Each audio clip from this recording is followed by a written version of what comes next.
Everyone, welcome to the class 24। तो आज से हम एक छोटा सा ही वीडियो कर रहे हैं जो कि आपका विटेकर क्लासिफिकेशन का होगा, जहाँ पे आप क्विकली 15 मिनट्स में पूरा विटेकर क्लासिफिकेशन जो है वो समझने वाले हो। देखिए, जब भी हम बात करते हैं कि पृथ्वी पे जब ऑर्गेनिजम्स का नामकरण होना शुरू हुआ, यानी कि वर्गीकरण होना शुरू हुआ, तो आपके शुरुआत के दिनों के कुछ इंपॉर्टेंट जो आपके ऑर्गेनिजम्स थे उनको दो पार्ट में क्लासिफाई किया, या लिविंग ऑर्गेनिजम्स को दो पार्ट्स में क्लासिफाई किया, जिसमें सबसे पहले पर्सन जिनको आप फादर ऑफ क्लासिफिकेशन जानते हो वो है आपके कार्ल लीनियस। कार्ल लीनियस के द्वारा इस पूरी क्लासिफिकेशन को दो पार्ट्स में वर्गीकृत कर दिया गया, प्लांट्स और एनिमल। और ये जो क्लासिफिकेशन थी वो आपकी की गई थी मॉर्फोलॉजिकल बेसिस पे, यानी कि ऑर्गेनिजम्स दिखाई कैसे दे रहे हैं, ऑर्गेनिजम्स की फिजिकल अपीयरेंस क्या है, राइट, दिखने में कैसे हैं, चल रहे हैं तो वो एनिमल्स हैं, नहीं चल रहे हैं तो वो प्लांट्स हैं, पत्तियां हैं तो प्लांट्स हैं, नहीं है पत्तियां तो आपने उनको एनिमल्स की कैटेगरी में इंक्लूड कर दिया। लेकिन इससे भी पहले अरस्तु जी के द्वारा, जिनको आप फादर ऑफ बायोलॉजी बोलते हो, फादर ऑफ जोलॉजी बोलते हो, और इनकेस फादर ऑफ एम्ब्रियोलॉजी भी बोला जाता है, इनके द्वारा जो है जो क्लासिफिकेशन की गई थी वो क्लासिफिकेशन आपकी डिवाइड की गई थी on the two parts again into the plants and animal. लेकिन वो क्लासिफिकेशन किस आधार पे थी? वो क्लासिफिकेशन थी आपकी आरबीसीज के आधार पे, ब्लड फॉर्मेशन के आधार पे, कि ऑर्गेनिजम्स के अंदर ब्लड बनता है या नहीं बनता है। जिनके अंदर ब्लड मौजूद नहीं होता है उनको आप प्लांट्स की कैटेगरीज में इंक्लूड कर दिया और कर दीजिए, जैसे कि बैक्टीरिया को इंक्लूड कर दिया गया था। लेकिन जिनके अंदर ब्लड पाया जाता है आप उनको एनिमल के अंदर कैटेगराइज करिए। ये स्टार्टिंग में कैटेगराइजेशन करने का आइडिया था, बेसिस थे। लेकिन बाद में जैसे जैसे चीजें इवॉल्व हुई, सेल का डिस्कवरी हुआ, आपके न्यूक्लियस का डिस्कवरी हुआ इन 1831 एंड सो ऑन, बहुत सारे डिस्कवरीज होते जा रहे हैं। धीरे धीरे साइंटिस्ट जो हैं वो और फैक्टर्स की तरफ अप्रोच करते गए और क्लासिफिकेशन हो गया 5 किंगडम क्लासिफिकेशन।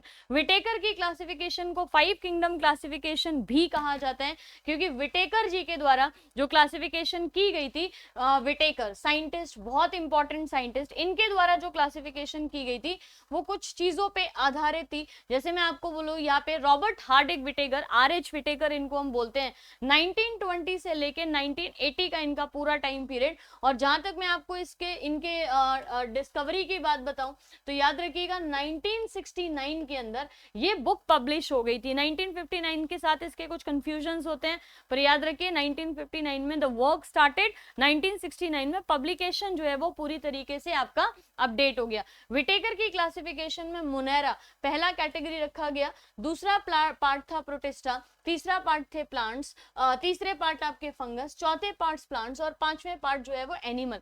तो क्लासिफिकेशन कुछ इस बेसिस पे की गई जहां पे ऑर्गेनिज्म को आप लोअर से लेके हायर तक लेके जाओगे, या लोअर पार्ट से लेके हायर जो उसके फीचर्स हैं उनको आप डिफाइन करोगे। जैसे फिर से मैं रिपीट करूं, पहला मुनेरा, दूसरा प्रोटिस्टा, तीसरा फंगस, चौथा प्लांट्स और पांचवा एनिमेलिया या एनिमल, राइट। इन केस अगर हम बोले कि हमारे पास ये जो क्लासिफिकेशन के बेसिस थे, वो क्लासिफिकेशन के बेसिस क्या थे, तो हमको याद रखना पड़ेगा कि जो 5 किंगडम क्लासिफिकेशन की गई थी वो इन क्लासिफिकेशन के बेसिस पे, यानी कि टाइप्स ऑफ क्लासिफिकेशन आपका ये था। क्या क्या चीजों को ध्यान में रखा गया क्लासिफिकेशन करने से पहले? उसमें पहला पार्ट था सेल का नेचर, यानी कि जो कोशिका होती है उसकी प्रकृति क्या है, आपकी प्रोकैरियोटिक है, यूकैरियोटिक है, सेल अकरेंस यूनिसेलुलर या मल्टीसेलुलर में बात करूं यहाँ पे, मोड ऑफ न्यूट्रिशन है तो ऑटोट्रॉफिक है या हेटरोट्रॉफिक है, और चौथा है कि लेवल ऑफ बॉडी ऑर्गेनाइजेशन। जैसे मैंने सेल और नेचर की बात किया तो सेल नेचर पहले तो हो सकता है यूनिसेलुलर या मल्टीसेलुलर, ठीक है, एक कोशिका का या बहुकोशिका, बहुत सारी कोशिकाओं का बना हुआ है। सेल नेचर की बात करें तो चाहे सेल मान लीजिए कि यूनिसेलुलर है भले ही, ठीक है, एक सेल का बना है, लेकिन यूनिसेलुलर होने के बाद भी क्या वो प्रोकैरियोटिक है या यूकैरियोटिक है? अगर यूनिसेलुलर ऑर्गेनिज्म प्रोकैरियोटिक होता है तो आप बैक्टीरिया बोलते हो या फिर मुनेरा की कैटेगरी में इंक्लूड करते हो। लेकिन अगर यूनिसेलुलर है और फिर भी वो यूकैरियोटिक है, यानी कि न्यूक्लियस उसमें मौजूद है, तो आप इसको प्रोटिस्टा की कैटेगरी में इंक्लूड करते हो, जो विटेकर की दूसरी क्लासिफिकेशन का टाइप जो है वो बोला जाता है। तो प्रोकैरियोटिक, यूकैरियोटिक, यूनिसेलुलर और मल्टीसेलुलर। ऑर्गेनिज्म अगर यूनिसेलुलर है तो वो आपका यूकैरियोटिक भी हो सकता है और प्रोकैरियोटिक भी, मेरी बात ध्यान से सुनिए। लेकिन अगर ऑर्गेनिज्म मल्टीसेलुलर है तो वो कभी प्रोकैरियोटिक नहीं हो सकता।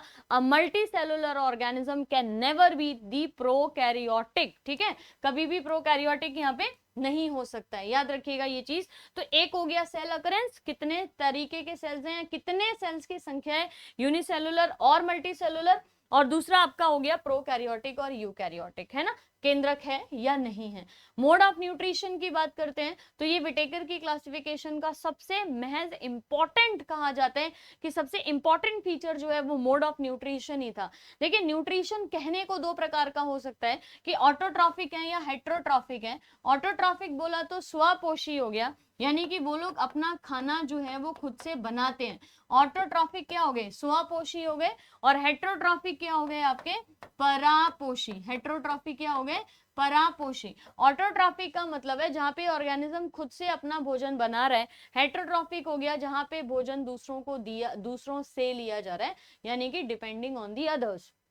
अब मैं आपको सीधे सीधे एग्जाम्पल पूछूं, ऑटोट्रॉफिक क्या होते हैं, प्लांट्स होते हैं, हेट्रोट्रॉफिक क्या होते हैं, एनिमल्स होते हैं। पर यहाँ पे ना थोड़ी सी आपकी कैटेगराइजेशन को हम और ब्रॉड करेंगे और देखेंगे कि विटेकर ने जो पॉइंट्स लिए थे उसमें और क्या कैटेगराइजेशन थी इसी पॉइंट में।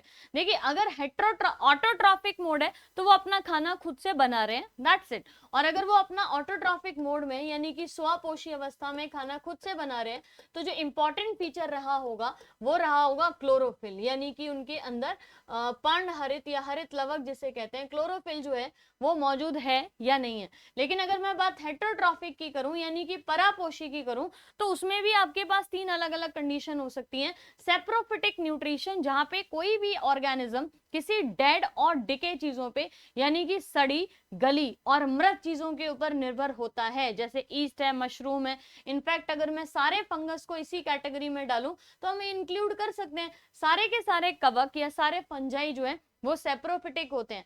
पैरासिटिक मोड ऑफ न्यूट्रिशन क्या हुआ, जहां पे ऑर्गेनिज्म किसी दूसरे जानवर के ऊपर जो है वो अपना खाना लेता है। और पैरासिटिक वर्ड जहां पे आ जाता है, याद रखिए ये हमेशा पॉजिटिव नेगेटिव का रिलेशन होता है, जहां पे ऑर्गेनिज्म जो खाना ले रहा है वो पॉजिटिव है लेकिन जिससे खाना लिया जा रहा है वो नेगेटिव है, क्योंकि आप उसके शरीर को या उसको नुकसान पहुंचा के ही भोजन लोगे।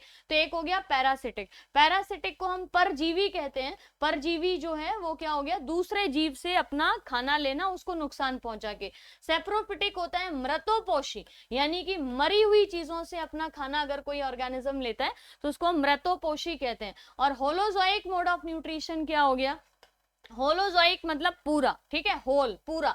अगर पूरा का पूरा खाना एक साथ ले लिया जाए या शरीर में पूरा खाना जो है वो इनटेक हो जाए और उसके बाद उसको हम पचाएं और फिर जो वेस्ट मटेरियल है उसको बाहर निकालें तो होलोजोइक मोड ऑफ न्यूट्रिशन कहा जाता है। जैसे हम करते हैं, हमारा बॉडी जो है वो होलोजोइक मोड ऑफ न्यूट्रिशन को लेता है। हम पूरा खाना खाते हैं, इंजेस्ट करते हैं, फिर डाइजेस्ट करते हैं, फिर एसिमिलेट करते हैं और जो वेस्ट मटेरियल होता है उसको बाहर निकालते हैं। एक अमीबा, याद रखिए अमीबा का मोड ऑफ न्यूट्रिशन है तो हेट्रोट्रॉफिक, लेता खाना दूसरों से है, लेकिन होलोजोइक मोड ऑफ न्यूट्रिशन से। अमीबा और ह्यूमन बींग्स जितने भी पैरासिटिक हैं, ये सारे वॉर्म्स जितने भी होते हैं, प्लेटीहेलमिन्थेसिस, एस्केलमिन्थेसिस, निमेटोड्स हुए या इंसेक्टा भी बोल लीजिए आप, इंसेक्ट्स भी जो है वो इसी कैटेगरी में आते हैं आपके। ये क्या है, सारे के सारे पैरासिटिक मोड ऑफ न्यूट्रिशन अपनाते हैं और फंगस जो है वो सेप्रोफिटिक। तो ये सेल के टाइप्स को लेके या मोड ऑफ न्यूट्रिशन, पोषण के प्रकार को लेके जो कैटेगराइजेशन किया गया, यानी कि विटेकर की 1969 की 5 किंगडम क्लासिफिकेशन जो आ रही है उसमें kingdom Monera, kingdom Protista, kingdom fungi, kingdom plant और किंगडम एनिमेलिया, इन 5 पार्ट्स में इनको डिवाइड किया गया। जिसमें से मोनेरा अगर मैं बोलूं और मैं अगर बैक्टीरिया बोलूं तो मैं बोल सकती हूँ कि सिनोनिम टर्म्स है। किंगडम मोनेरा को ही आपका क्या बोला जाता है, बैक्टीरिया। क्या बोला जाता है, बैक्टीरिया। किंगडम मोनेरा ही क्या कहा जाता है, बैक्टीरिया। तो यहाँ पे ऑर्गेनिज्म प्रोकैरियोटिक होते हैं, यानी कि न्यूक्लियस नहीं पाया जाता है। हालांकि न्यूक्लियस नहीं होने के बावजूद इनके पास डीएनए जो है वो मौजूद होता ही होता है, ठीक है। प्रोकैरियोटिक यूनिसेलुलर ऑटोट्रॉफिक भी हो सकते हैं। एग्जाम्पल जो है वो बैक्टीरिया है। सेल वॉल जो है वो किस चीज की बनी होती है, पॉलीसेकेराइड और अमीनो एसिड, पॉलीसेकेराइड और अमीनो एसिड की सेल वॉल इनकी बनी होती है, कोशिका भित्ति, लेकिन कुछ में कोशिका भित्ति नहीं भी मौजूद होती है। ज्यादातर में सेल मेम्ब्रेन या बैक्टीरियल सेल मेम्ब्रेन तो सब में होती है, लेकिन सेल वॉल जो है वो प्रोकैरियोटिक में, अगर हम मुनेरा की बात करें तो किसी किसी में ही पाई जाती है।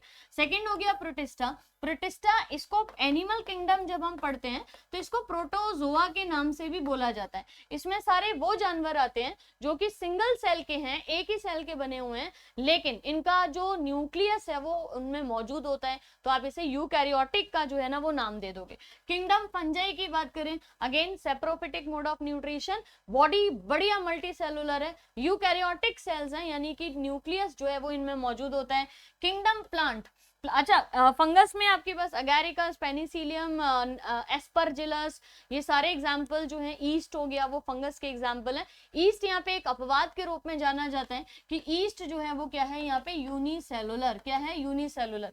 किंगडम प्लांटे या प्लांट्स, प्लांट्स आपके यूकैरियोटिक होते हैं, मल्टी सेलुलर होते हैं और ऑटोट्रॉफिक होते हैं।